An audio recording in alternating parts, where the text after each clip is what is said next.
It's time to actually make a few purchases, and we're going to be light this week, meaning you're only going to make 5 purchases, and they're going to be big purchases.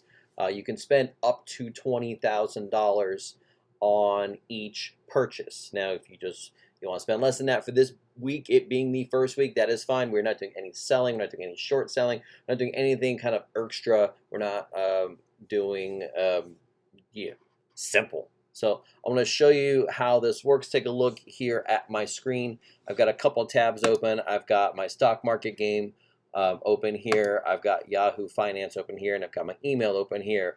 So you can pull up your account information. Remember, email your teacher. If you're at this spot in your lesson, you should already have your username from your teacher and the password from your teacher. So those are in the email there. So I actually have Sami's account here. I've already logged in with Sami's account, and I wanted to just kind of walk through a sale with you and kind of how we would figure this out. Now at this point, I've already done research. I've already decided the companies I want to buy. I've gone through Yahoo Finance and seen things go up and down and looked at what I want to have in my portfolio for the next week. What do you want to have in there collecting money?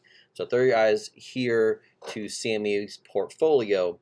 Some interesting things I want you to notice. Equity here is how much value she has. Cash balance is how much cash she has.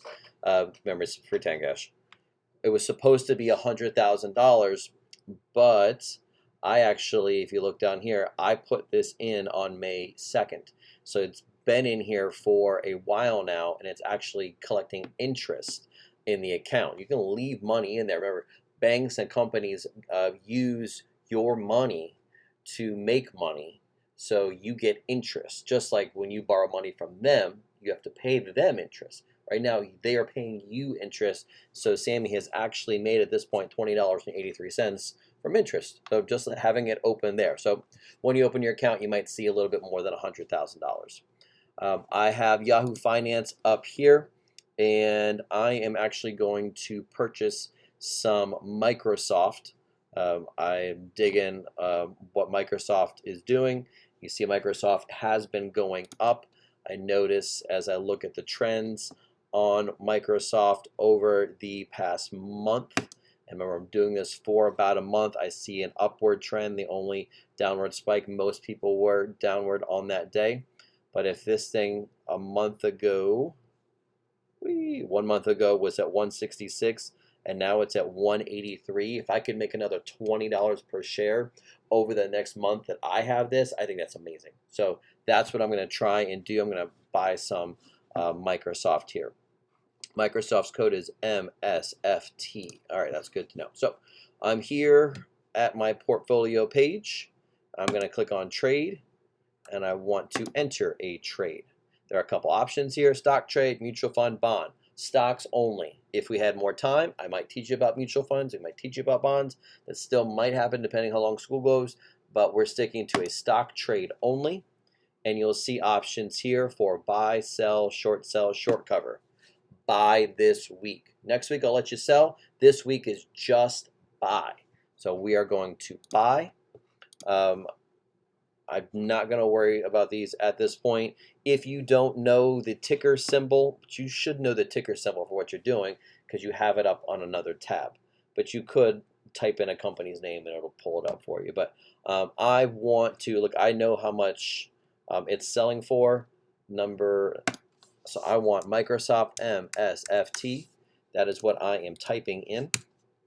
Number of shares, I'm only going to do 10 shares because this is Sami's account. And the minimum that you can purchase of a company is 10 shares. We don't want to mess with those kind of smaller amounts. But if you're allowed to spend $20,000, $20,000, you are free to pull up your calculator here. And come here, calculator. Whoop. Where are you? Behind me? There you are. It was here somewhere. So I pull up my calculator here. And how much money do I have? Well, I have $20,000 that I can spend. Now, if every single share costs me $283, that means I can buy, and I'm going to look at the whole number here, 109 shares. If I wanted to spend about $20,000 on this one stock, that's how I would figure it out. My dividend, what I have, $20,000 divided up by how much each stock would be, would tell me how many stocks I get. Let me show you that again. Pull up your calculator. You can do this along. We don't expect you to do this math on a separate sheet of paper. Ain't no grown-up doing it. Ain't no stock trader doing it that way. You feel free to do it the way they do it. What do we have? I have $20,000 to spend. How much is a stock? Stock is 183. 183. And if you want to get exact, and 19 cents. I can do that. And it's going to say I can buy 109. I'm gonna estimate that to around that to the nearest whole number, 109 stocks. So if I want to spend full $20,000, I could buy 109 here right now. That's how you're gonna do that for this week. For Sami, we're just gonna do 10 because this is me just showing you. So I want to now preview this trade. You're gonna see something that says market and limit. Sticking to market. I'll explain limit to you next week. We're sticking to market for this week. This is our first shot. You're buying 5 stocks this week.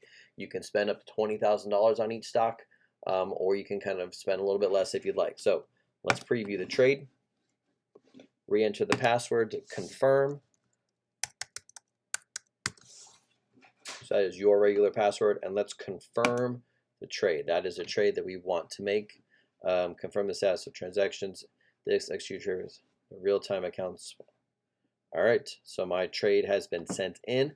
You probably will not see it update immediately to your account at this point because this is kind of actually how things are rolling. If I go to my account summary, yeah, you still says I have $100,000. I haven't taken my money yet. So it's going to take a little bit for that trade to update, but 5 trades this week. You should know by the time you get to this spot what your 5 are. You've taken time to research. As we move forward in social studies, a large part of your social studies time is not going to be me teaching here. It is going to be you researching and kind of me helping you research. So take the time, pick out stocks, look at what they've done over the past month, because you have about 1 month until the game ends, middle of June or beginning of June. So what's it going to do over the next month? Look at stocks that go up over a month span.